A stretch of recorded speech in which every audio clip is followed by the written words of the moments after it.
Welcome to the American Intelligence Media. This is a special report from the Conclave. My name is Douglas Gabriel. I'm your host, and today's special report was actually requested by so many of our subscribers that we decided to give a talk on it after we did a study of the concept of what it is that is the true evil roots of dark money. Dark money's evil roots. Well, we can't really do that unless we go back in time. And so, of course, something many of you are quite used to, I'm going to lay a backdrop to this story so that you'll understand how this applies in our modern age.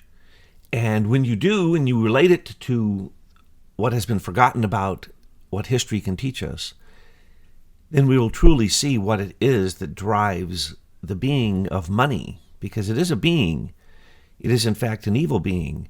And we need to look into the true roots of that. Many people don't understand that coins were created almost exclusively in temples.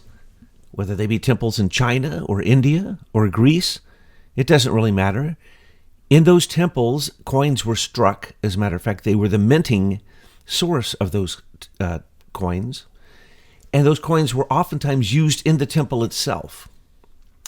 So that when a peasant would come and bring their offerings, the fruits of their labor, all that they had done for the season, and made an offering not only to the gods but also to the priests and priestesses at the temple, it was often the fashion that they were given a coin made of rude base metals, and this coin could be placed into a device in the temple that brought absolute wonder, imagination, awe, magic into these people's lives. They believed that the gods actually intervened propitiously for them. Once they put the coin in the slot, perhaps water usually is what happened. Water would flow from some magical source, and they would capture the water and use it for oblations for themselves and for the gods, and to beg the gods that their seasons be good next year. So these things often happened at the harvest time. Now, it was also in China the fashion that people would come and they would bring the fruits of their labor, and they would be given a coin that would have special meanings to it, a special picture, a special rim around the edge, a special color made of a special substance. And there are hundreds of these. And people would collect them. And in fact, it showed the wealth of the family for the women to wear them around their neck or in their clothes. For the men, they put them on their swords, and they displayed them in their home, so that when you'd walk into the home, you would see the coins from the temple that showed your wealth. And these coins each had magical powers. And that's still true to this very day, believed by the people in the East. But now a Greek who comes before this fantastic temple and brings their fruit of their labor, gets this special experience that they don't understand. They don't understand the gears and the levers and the pulleys and the flow of the water that created that possibility for the water to flow from this magical source after they put their coin in.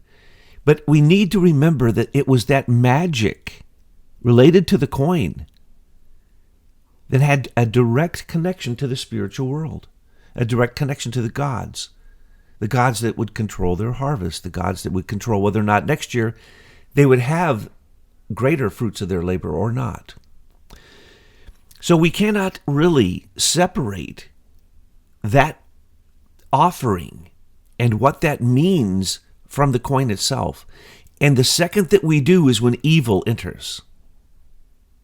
What I mean by that is this. The coin really represents what?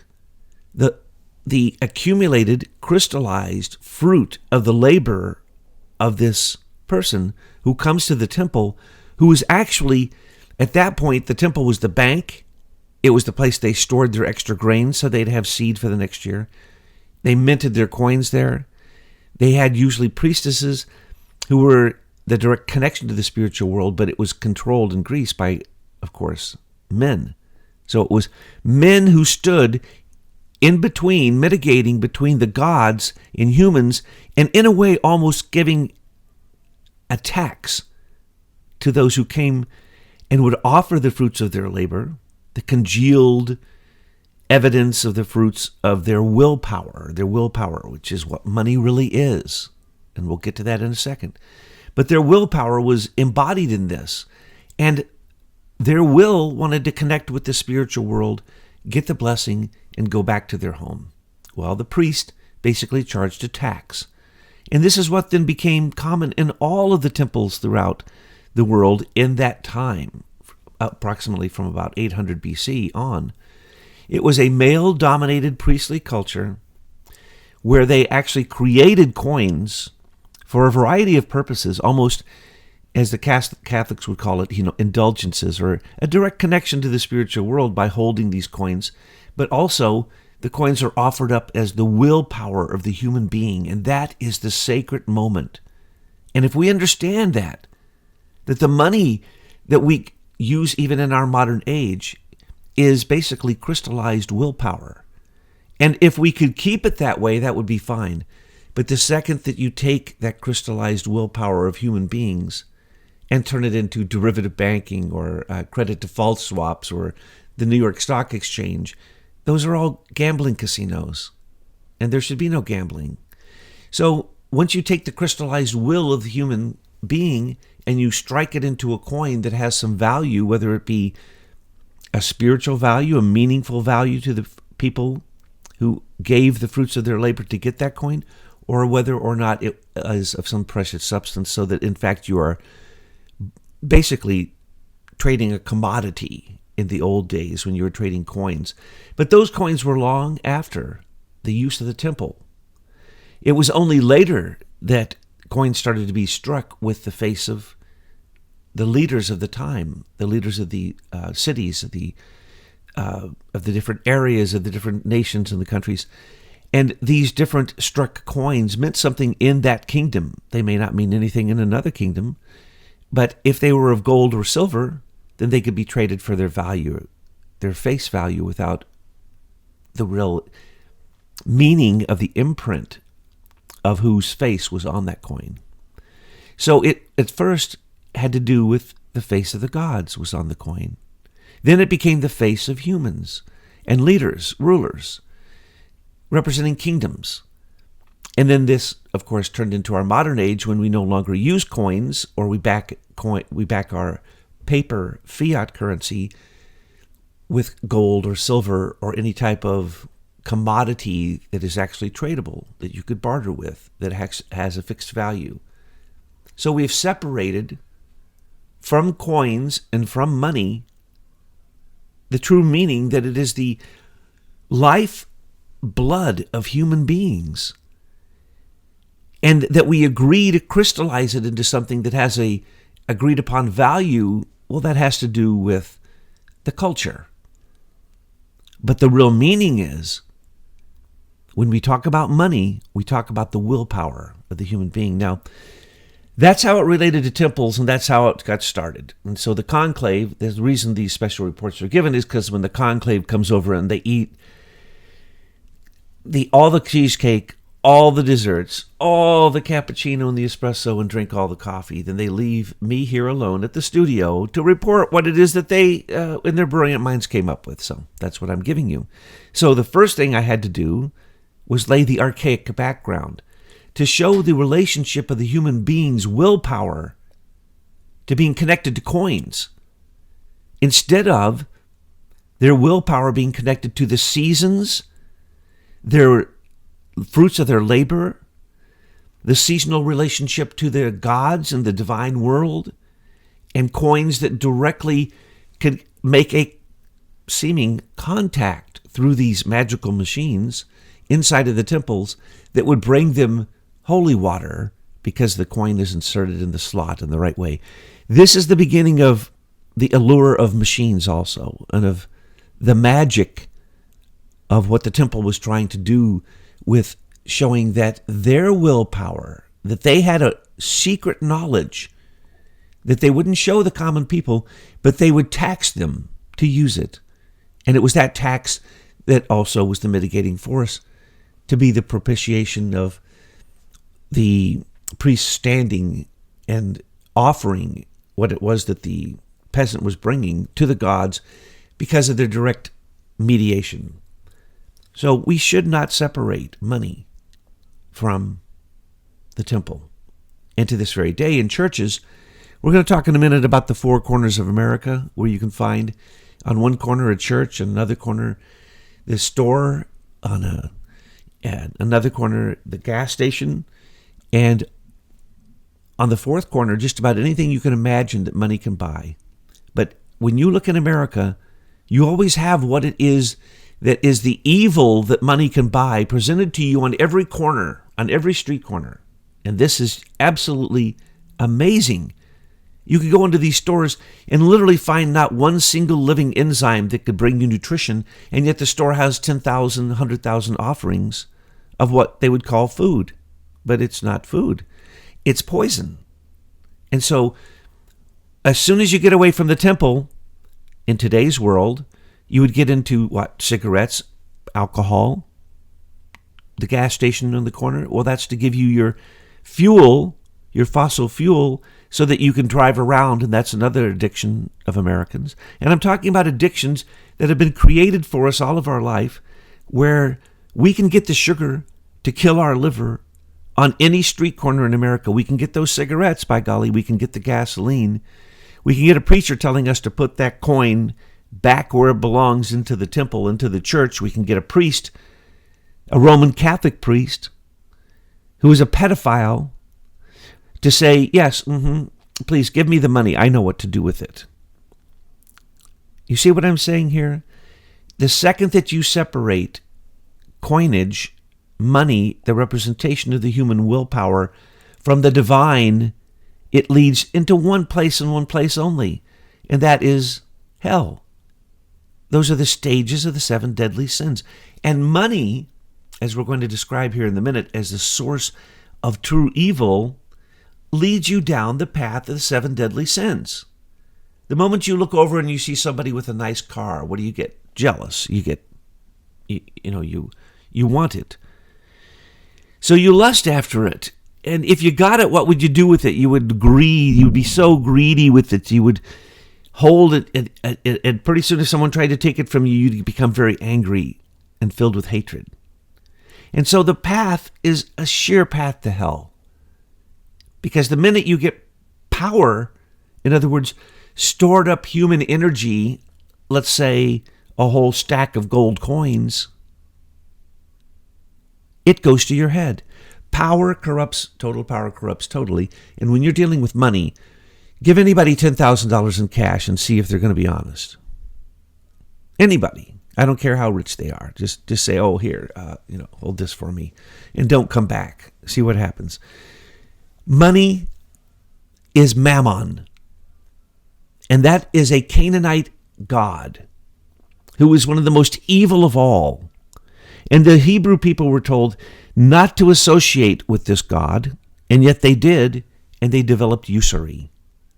They developed loaning money with interest, which is truly evil, because the interest was gained without any effort. So the meaning of money is lost in usury. And it was in the olden times, very ancient times, especially around the times when the Canaanites were in power and the Hebrews were coming into Canaan. Unfortunately, they got mixed up a little bit with two different gods there. One was called Mammon, and that is the god of money, which leads straight to hell because it's about power. And then there was the god of Moloch, who they made human sacrifice to. So remember the story of Abraham and Isaac. So the Hebrew people was not that far reserved, the Hebrew people was not that far away from the previous human sacrifice that was found all throughout the world. It was nothing unusual.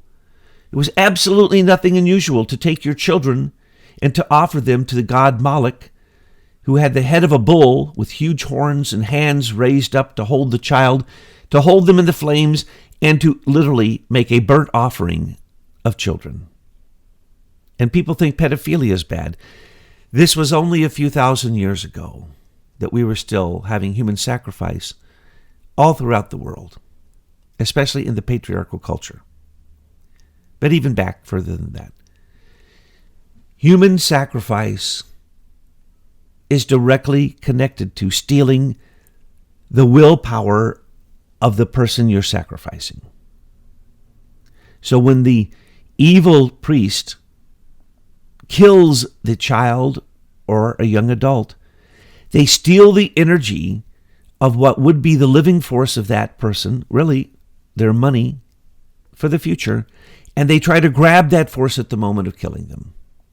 And that's what that was all about. And it's throughout all the cultures everywhere. That is why they would cut the heart out and hold it in their hand while it was still beating to try to steal the life force of what would have been the completion of the life of that child or that young adult that they were taking the life of. In other words, they were stealing their wealth, their value, their willpower of the future. And it seems very, very cruel. And it seems completely barbaric. And yet that's what we do every day in America. And it is through ancient Roman traditions, who were, of course, pedophiles, and they loved human sacrifice. They loved killing people. And there was a bunch of men in the Senate of Rome who then passed those traditions down to the Vatican and to the Roman Catholic Church. A group of pedophiles, a group of men who were in a power position to be able to steal the willpower, what we call money, the frozen value of human beings, and then try to direct it through a church, which is ran by a bunch of men. And then later, through corporations, particularly like the British East India Company, the Dutch East India Company, the Hanseatic League, and basically what then became corporations and banks. Again, a bunch of men stealing the willpower of people in the future, taking it in and keeping it, making money off of nothing. And when you make money off of usury, you're making money off of nothing. You're making money off of betting that the willpower of that person will go on. And so what do you have in America? You have your mortgage. And what is that? That is a bet that you're going to keep paying the flow of that money. And those mortgages have been stolen, centralized, and Americans have been put into foreclosure by the millions because people want to steal the frozen willpower of human beings. And they're tricked with mortgages. They're told it's the American way to make money and to save your assets. No, it's not. When you pay 3 times the price on a house, guess what? You're not going to sell it for 3 times the price. No one seems to remember. They go into a lack of memory that when you are loaned money and you have to pay it back at an interest rate, you pay back a huge amount when it's 30 years. And that's what America is based upon. But America is also in one of those corners, always has right now, a medical center, a hospital, a place to deal with the fact that across the street on that other corner, they gave you the poisons, the glyphosates, the sugars, the refined sugars, refined into poison, the cigarettes, and every other thing you could possibly imagine, whether it be the poisons you put on your hair, through hair products, whether it be the pharmaceuticals that are found that are killing people faster than anything. It doesn't matter.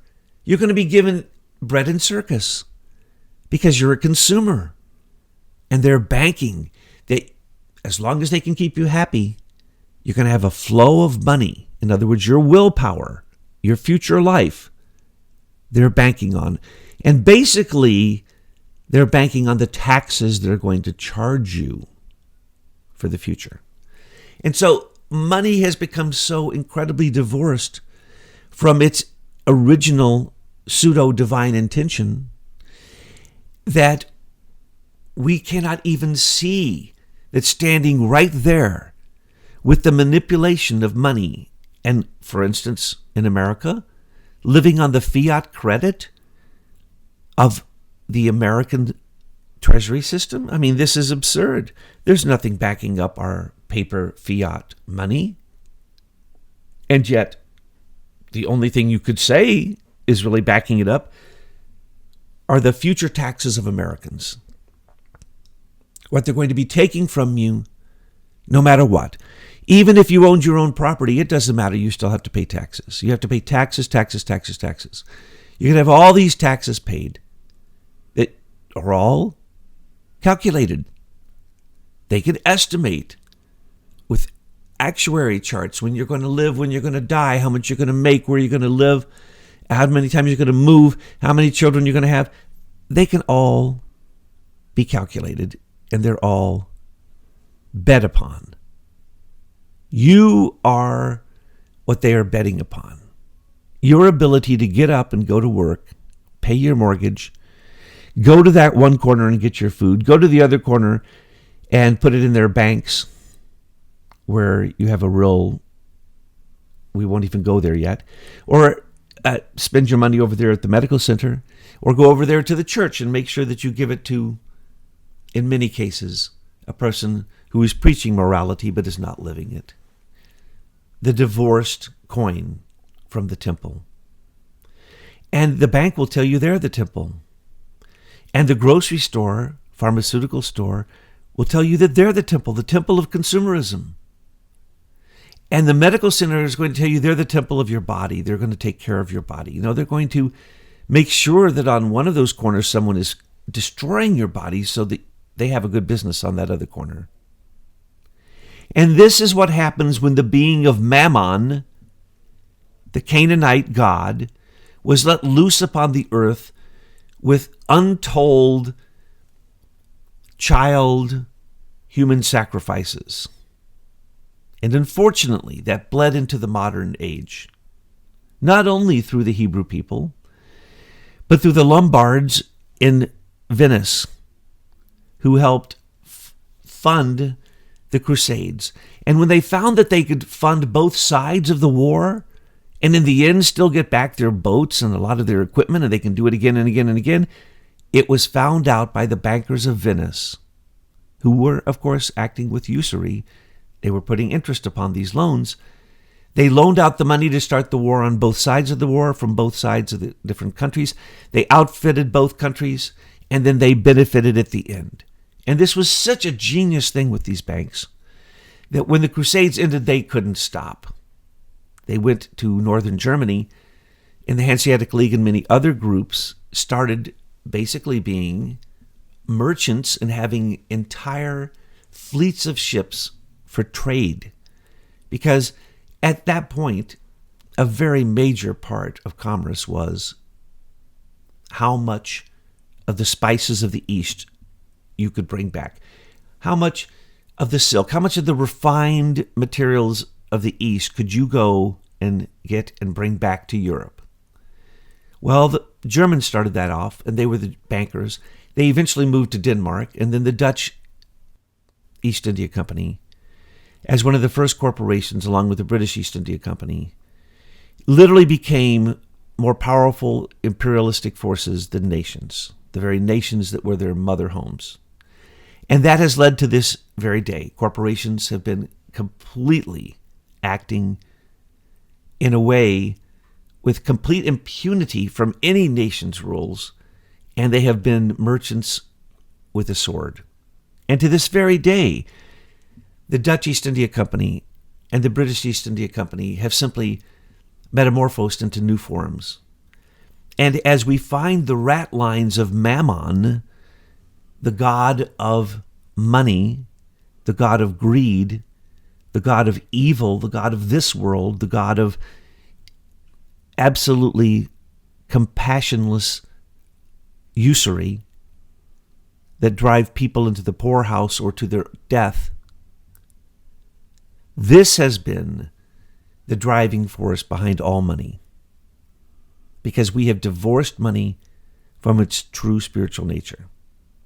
And we have said we're only going to give our respect and our worship to the lower earthly material god of Mammon, the god of money. And we're all happy to get returns on our investment. We're all happy to be capitalists as long as we're successful. And then we want to be socialists and let someone else pay for it. And in the end, if we can be a totalitarian government or a theocratic hegemony, we can control the money. We can control the wealth. If we can just be an offshore account, we don't have to pay taxes. We get to cheat, so we're not on the same level playing field with the rest of the people. And we get to take our advantage and our benefits before them. And these are now the normal ratlines of the sins of perdition. The sins, the 7 deadly sins that Mammon leads you square to hell with. And we have to remember that, yes, there are sacrifices on the way. In capitalism, often when one goes up, another goes down. There can be only one in capitalism. There can be only one winner. There can be only one person who can grab the golden ring. And this type of evil thinking, this type of selfish, greedy, miserly, completely opposite of where we're supposed to be evolving towards type behavior, comes along with money. Because if you don't know what you're using, it uses you. And so if you don't know the roots of money, if you don't know the evil roots of dark money, then you're not going to understand that you live in it. And that's what I need to explain now, which would be what the other half of the conclave had to say. So, what are we in now?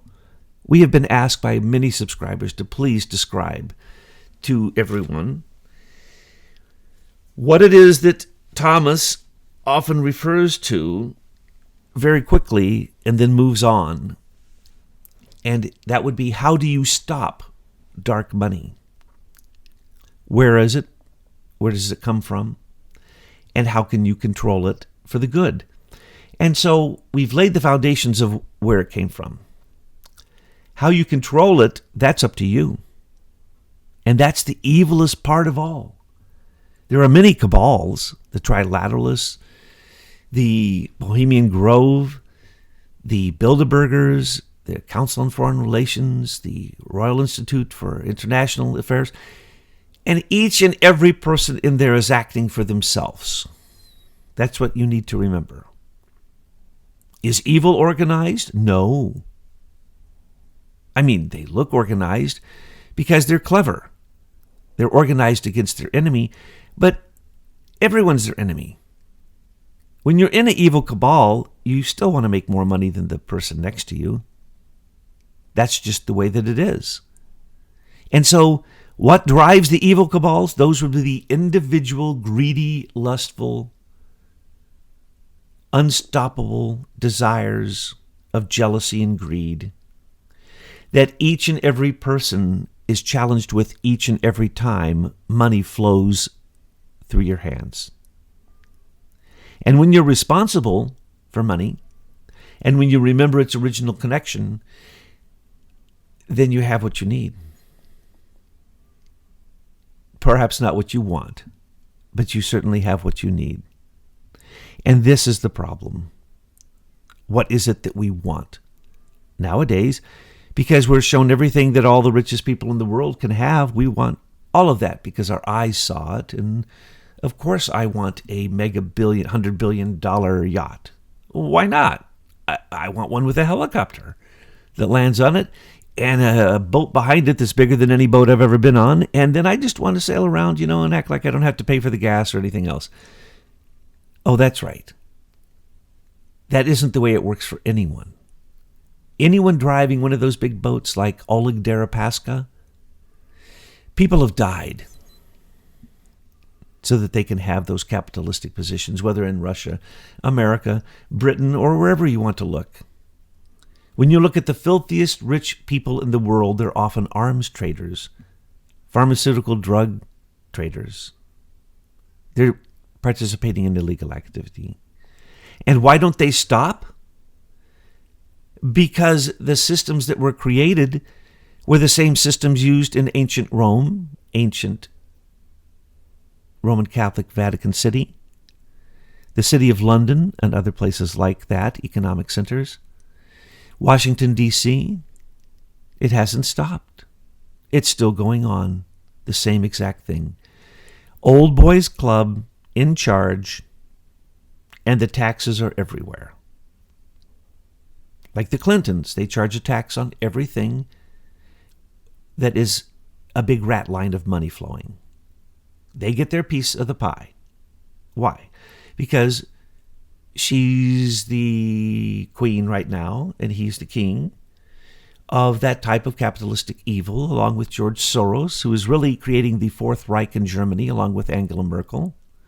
And we're getting to see the Fourth Reich rise up recently in Germany, demanding, along with France, to have their own European army. And people seem to forget that just a few years ago, what happened. And the same thing with money. We seem to forget very, very quickly. So let me explain something. All of these things are very, very easily solved. All you have to do is shut down the United Nations, shut down the U.S. Federal Reserve, make sure that all treaties are bilateral, no more group treaties, and make sure all trade deals are bilateral, and then follow the Constitution once you've secured the borders. And then inside of that, there are things to be done. You have to clean up the New York Stock Exchange and get rid of the Intercontinental Exchange. They're as corrupt as they can be. You have to take the MERS, the Mortgage Electronic Registration System, and give all those titles and deeds back to Americans. Take them from bankers, give them back to Americans. You have to clean out from the banks, especially the central banks, the mortgage bundled securities, which is very easy to do by simply declaring default for odious debt through the U.S. Federal Reserve. And that's what should be done. And at the same time, seize all the assets of the central banks connected to the U.S. Federal Reserve, audit them, take their assets, and then make sure that we charge them for doing what they recently did, which was raising the stock market up 1/3, so that then they could sell off the top third, so they could make more money, because they had kept interest rates so low that their last 5-year payment to the U.S. Federal Reserve was $4.5 billion instead of well over 20 or more, which they usually get every 5 years. And so the Federal Reserve has been in a war against the United States since the Congress realized they had the power to not pay them their extortion rates and their demands. And what we're suggesting is that we have the absolute right to simply say to the U.S. Federal Reserve, we do not renew your contract. You are a private company, and we are happy that you're going bankrupt. Because there's nothing that the Federal Reserve does that the U.S. Federal Treasury doesn't do. Money policy is not determined by the Fed. That is a lie. It is determined by the conversations between the U.S. Federal Treasury and the U.S. Federal Reserve. And then if the U.S. Federal Reserve goes out and blabs their mouth to try to control what should be the free market on the New York Stock Exchange and commodity exchanges, and they do that to do why? To control the markets. Their job, they believe, is to control currency worldwide and to control free markets. Well, they're free markets. You shouldn't control them. Currency doesn't need to be controlled. We have the strongest currency in the world. It just needs to be guarded. There's nothing the Fed does that's good. They need to go. And then you need to get rid of all hedge funds and all betting on money. That means all hedge funds, all derivatives, all credit derivative swaps. You need to get rid of buying long and shorts on the stock market, and you need to tax the $1.8 quadrillion that is no taxes are paid on in the New York Stock Exchange. The second that you do that, you will no longer need the IRS. There should be no payroll taxes whatsoever. Payroll taxes are to pay the U.S. Federal Reserve the debt for war that the Council on Foreign Relations told the presidents to get us into. I hope you got all that. But the U.S. Federal Reserve really has no purpose whatsoever. And all they're doing is draining us. We owe them nothing because it was always odious debt. We could never pay it back. All the taxes in America collected this year will not pay what we owe on the U.S. Federal Reserve debt. So when people talk about dark money, you get to see a lot of ridiculous thoughts. Here's the dark money. Do you think the Pentagon stays within its budget? Of course it doesn't. They spend and buy whatever they want on credit or otherwise with the industrial complex that they have created so that Lockheed Martin can only be paid a few billion in 1 year but be owed trillions. And then they can turn around and play all kinds of games. If you look at just the aeronautics industry alone, space and aeronautics, that's where they waste unbelievable amounts of money. And then if you look at the housing and urban development, that's not just in Arkansas, that's across America. Anywhere where cash can flow, anywhere where Freddie Mac, Fannie Mae flows.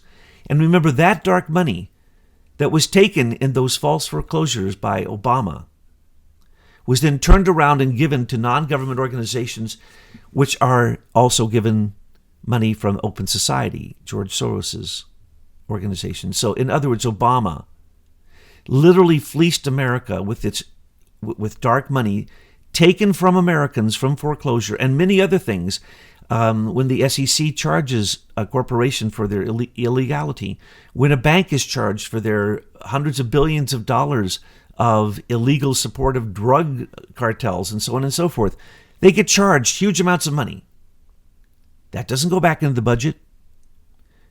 And the people talking about the 21 trillion, it's much, much more than that. Holy Lord. Obama had one slush fund of $9 million to give people cell phones. And he didn't give anybody cell phones, basically. He gave a few and kept the rest. They had so many of these slush funds that in every single federal agency, they are finding huge amounts of money every time they audit. Because that's the way that it works.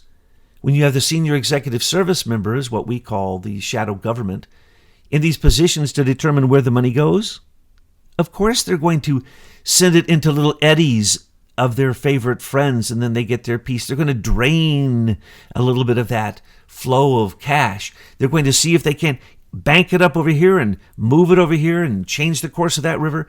And they're going to see if, in fact, they can't get that river to flow directly into their pockets completely.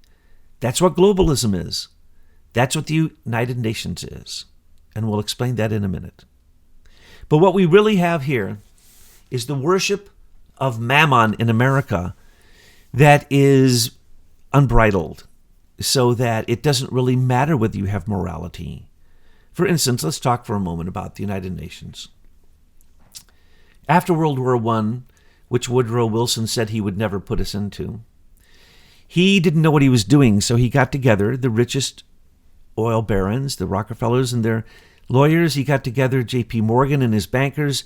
He got together all of the most powerful robber barons, and they were robber barons in America, and created a group called the Inquiry. And he took that group to Paris for the Treaty of Versailles.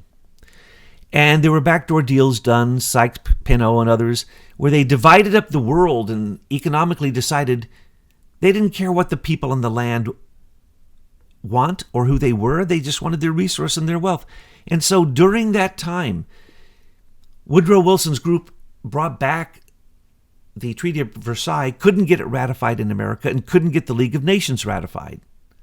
And the League of Nations was the 14th point that he wrote in his scholarly but completely devoid of any reality statement for the Paris Peace Treaty. So the League of Nations started, but it started without America, and it turned into a complete debacle. And then later, Roosevelt said, I'm going to join together with Britain, China, and Russia. Now, at that time, imagine, America wanted to join with China, wanted to join with Russia. And they did, and they created the United Nations, which was basically a pseudo-resurrected League of Nations. France joined, 41 other nations joined. They started off in Europe, came to America, and then we now have the United Nations, which controls the World Bank, the World Trade Organization, and the IMF. And if you talk about dirty money, that's the three sources of dirtiest, darkest money that there is. They also work with the Bank for International Settlements so that they can bet on all of those things that I just mentioned. All the money flowing, supposedly for good causes through the United Nations, comes through these three organizations, and they are the most corrupt organizations that you can possibly imagine. They take money from America, and just like the Climate Accord, give it to our enemies. And there we sit in the Security Council with China and Russia that's always going to veto us, and yet we play the game of the United Nations, and we play the game of Agenda 21, we play the game of all these wonderful ideas, and the United Nations organizations don't do any of them. The World Health Organization dispenses poison in vaccines to vaccinate and sterilize young people in Africa. 17%. They're proud of this. UNICEF, they don't help anybody. I'm sorry to have to tell you and sorry to have to wake you up there. The blue hats, the peacekeepers, they're the biggest rapists on the face of the earth. Every place they go, they leave absolute mayhem. They don't help anybody. That is why Trump has said he's going to defund them by 50%. And if he's reelected, he'll probably defund the United Nations completely. And in his recent meeting, he said he's going to get out of the World Trade Organization because it is so imbalanced for China and all of our enemies. Why? Why would it be that Russia has an advantage in organizations that they did not even join? The International Monetary Fund, World Bank. And why? Because in 1944, my good friend Harry Dexter White, one of my favorite characters, a total Russian spy, created the International Monetary Fund, the World Bank, and the World Trade Organization. And he was found later to be a spy, and as soon as he was, his heart stopped. 4 years after, he devised for the Russians, for the communists, the United Nations program that fleeces America under the guise of international development, under the guise of helping poor nations, because America is so rich that all other nations need to suck from its teat. That is pathetic. That was created by Harry Dexter White, a communist, and we still use it today. That's the dark money. So the dark money is the U.S. Federal Reserve. It's this stock market. It's the control of MERS. It's Serco. It's the British company Serco that has a huge proportion of all of our service industries across America, so much so it's just disturbing. We've reported on it many times. OPEC, OPIC, and the corrupt loans that are given out. Same thing as the World Bank Organization and all of its subsidiaries, the World Bank Group. So what we see here is the paths of evil have become institutionalized, but it's very easy to end them because they're odious, they're bogus, and they shouldn't exist.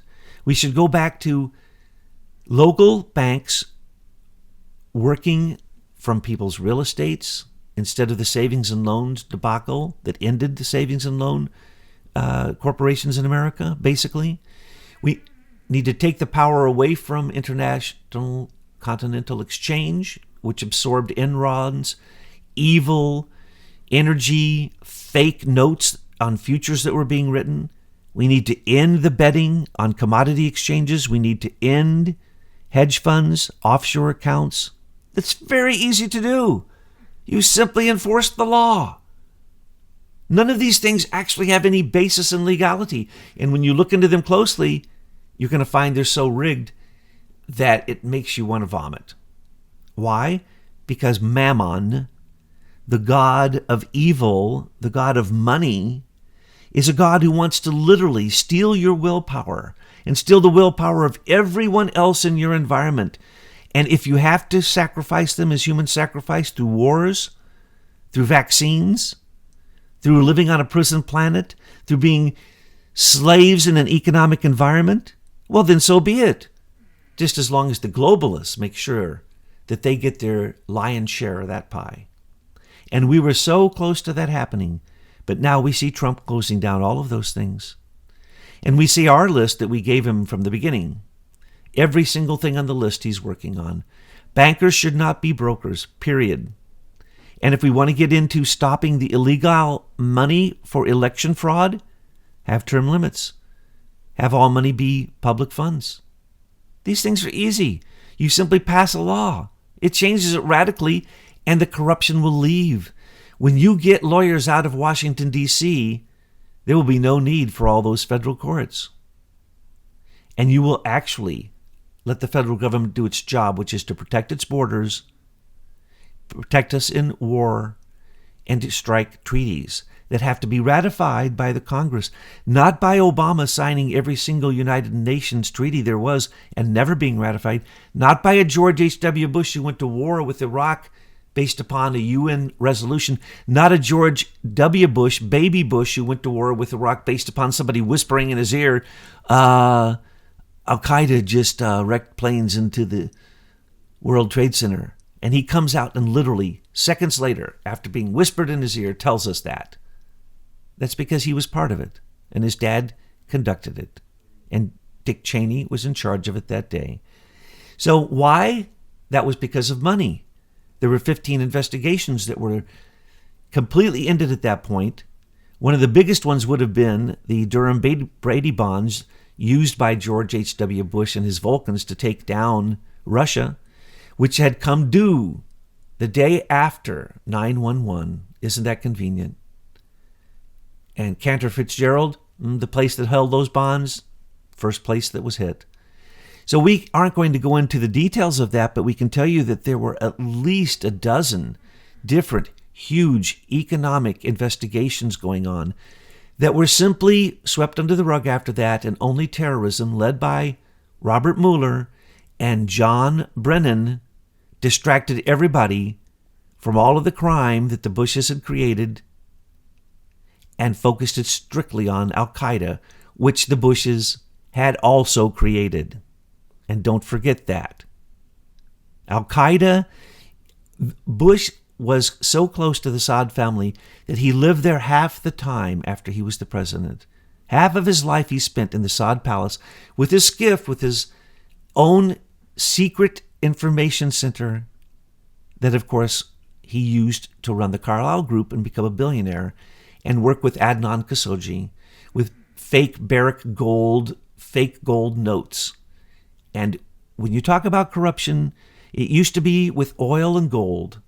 Now it's with the cyber world and with where energy is going. So dark money can be found everywhere in your life. It's your addictions.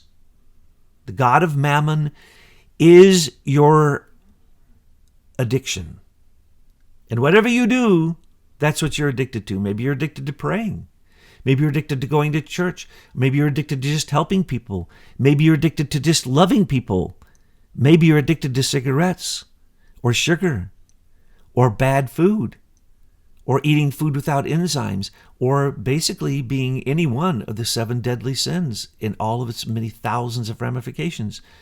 We have these addictions. And as long as we are a consumer that can be controlled by the prediction of our addictions, then they can predict how much taxes we're going to pay, and they can control us as economic slaves, and they can predict what the future will be. And outside sources of money, which there are great sources of money, if we go into the gold numbered accounts of Zurich, that's where the gold's at, folks, and that's the gold stolen by the CIA from the Germans and the Japanese, as well as other places. So when you're talking about the CIA, you're talking about 2,000 separate corporations. The rogue CIA has 2,000 separate corporations. And that money that is supporting that was stolen after World War I and II by Charles Dawes and by Edwin Pauley. And Edwin Pauley taught George Herbert W. Bush. And that's why we are in the scenario that we're in because of OPEC. Because Kissinger came in and all U.S. foreign policy was determined by that group, the Center, CFR, the Center for Foreign Relations, and that's Kissinger and his group. And who was in that group? All the top military dogs, all the top mainstream media people, the top Jesuits and the top Catholics, the top robber barons, the Rockefellers, the Rothschilds, the bankers. That's just that group. You're only invited. Nobody gets in otherwise. And that group told the president what to do since its inception. And that was the evil machinations of Woodrow Wilson and his inquiry group that then turned into the Council on Foreign Relations. So what we're talking about is everywhere money flows, the evil god of Mammon is there to try to twist it and to give it to individuals to line their pockets with gold, to assure their path of perdition, both in this life and if you believe in a future life. It doesn't matter. And it's a simple path. That's the reason when we do our research, it's usually easy to find these people, because the paths of perdition are not clever. They're not ingenious. They're not creative. They're simply animalistic. And if you follow the passions that drive the 7 deadly sins, it's very easy to see the greed of money and the path that it takes. Just follow Hillary Clinton. So once you get a hold of your addictions, once you actually understand what money is, you can become free from it. You can completely become free from it in America, one of the few places. But you have to be very crafty and very clever, and there's many ways to do that, and there's many ways to attempt to divorce yourself from the government or otherwise, federal or otherwise. But the point is, you need to divorce yourself from Mammon. You need to stop making sacrifices of your own willpower through your addictions, which are so predictable that you are easily enslaved. If they know you're addicted to cigarettes, they make them available everywhere, and then they tax them. Why wouldn't the government stop people knowing that 4.5 million people, very conservative estimates, die from cigarettes directly a year worldwide? Why will they make them more available than anything else everywhere? Sometimes in all 4 corners, you can find cigarettes. Why would they make glyphosates so prevalent that it is in embryos? Embryos around the world, every child is being born with their glyphosates, a poison from the same company that produced a dozen other poisons which have been stopped. But because they're a corporation, no one goes to jail. We need to expect these things. These are aberrations of the human willpower. And when it comes to money, nothing creates an aberration quicker than money. The human being will become an animal very, very quickly if you give them enough money, if they do not have a spiritual core. Divorce yourself from Mammon. Know who Mammon is. Give to Mammon Mammon's own due, just like Jesus Christ said, give to Caesar Caesar's, and give to God God's. And this is what we need to do. We need to understand that that coin is our effort. But our effort can be expressed in so many ways. Not like Bitcoin, where it's a magical promise of some future reward that is so fantastic, or where you can go onto the dark net and you can do all this dark money and all this dark... No, there's no such thing. Bitcoin is ran, of course, by the rogue CIA. And all those cryptocurrencies are just experiments. They're like chain letters used to be. They're like a downline used to be. It's like, this is multi-level marketing, folks. I hope people get this. And so, scams. The New York Stock Exchange is a scam. No need to bet. Stop the betting. Pornography and gambling, the 2 number 1 uses of the internet, tied. Why gambling? Get something for nothing. Don't forget, the house always wins. The stock market always wins because the people who own the stock market charge you for using it, but they do not charge you taxes, and they do not pay taxes. And yet their volume, 1.8 quadrillion a year, goes to Intercontinental Exchange Incorporated. One company. They made $1.8 billion a couple years ago. They said, that's not enough. We're thinking about just ending the stock market. Imagine that. The people say I'm crazy because I say you can end the stock market, but we have literally the owner of the stock market saying it's not profitable enough. We may simply end it. Yes, folks, we don't need a free market.